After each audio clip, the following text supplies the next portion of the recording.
Good afternoon बच्चों। आज हम क्लास 10th की इंग्लिश में पोइट्री का पहला पोएम द फाउंटेन पढ़ेंगे।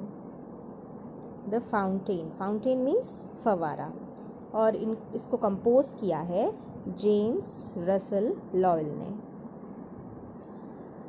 फाउंटेन अर्थात फवारा। इस पोएम में हम पढ़ेंगे कि फवारा हमें किस प्रकार इंस्पायर करता है, कैसे हमें प्रेरणा देता है, उसमें क्या क्या गुण हैं। अब आप सोचेंगे कि फवारा हमें क्या सिखा सकता है।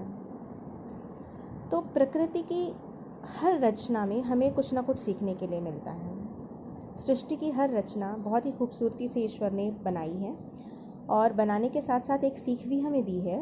वो हमें इंस्पायर भी करते हैं, हमें जीने का ढंग भी सिखाते हैं। आप लोगों ने पोएम एक पढ़ी होगी अपनी हिंदी में, पर्वत कहता शीश उठाकर तुम भी ऊंचे बन जाओ। तो उस पोएम में क्या है, पर्वत, नदी, सागर हमें कुछ ना कुछ सीख देते हैं।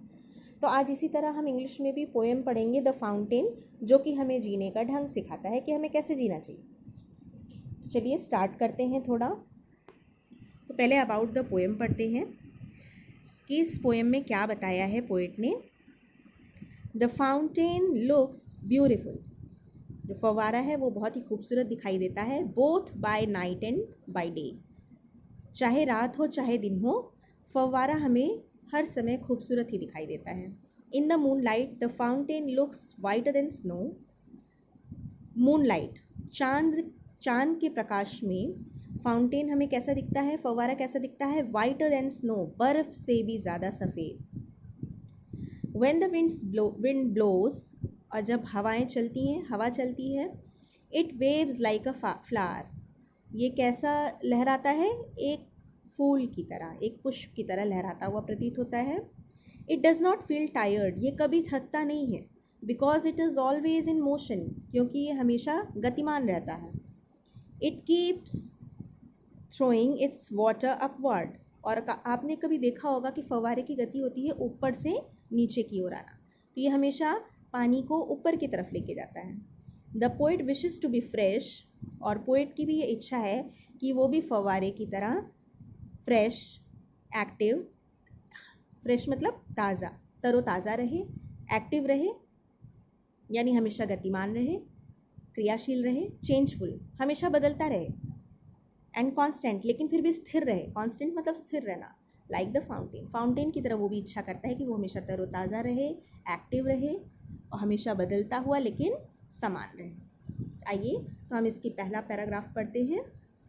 Into the sunshine full of light, sunshine सूरज की रोशनी में ये कैसा रहता है, प्रकाश से भरपूर रहता है, चमकता हुआ, प्रकाश से भरपूर। लीपिंग एंड फ्लैशिंग, लीपिंग मतलब उछलना, उछलता हुआ, एंड फ्लैशिंग चमकता हुआ, फ्रॉम मॉर्न टिल नाइट, सुबह से रात तक ये उछलता हुआ चमकता हुआ प्रतीत होता है।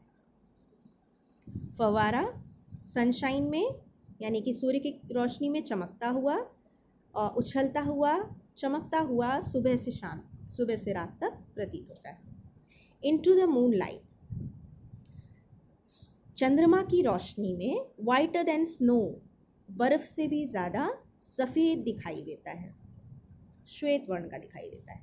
वेइंग्स ऑफ फ्लावर लाइक, और व्हेन द विंड्स ब्लो, जब हवा चलती है तो वो कैसा लहराता है, फूल की तरह, एक पुष्प की तरह लहराता हुआ प्रतीत होता है। तो ये 8 लाइनें थी। Into the sunshine full of light, leaping and flashing from morn till night. तो देखिए इसमें लाइट और नाइट राइमिंग वर्ड्स है, तुकबंदी वाले शब्द हैं। 4 लाइन की एक मतलब पैराग्राफ है आपकी पोएम की, 4 लाइनों की।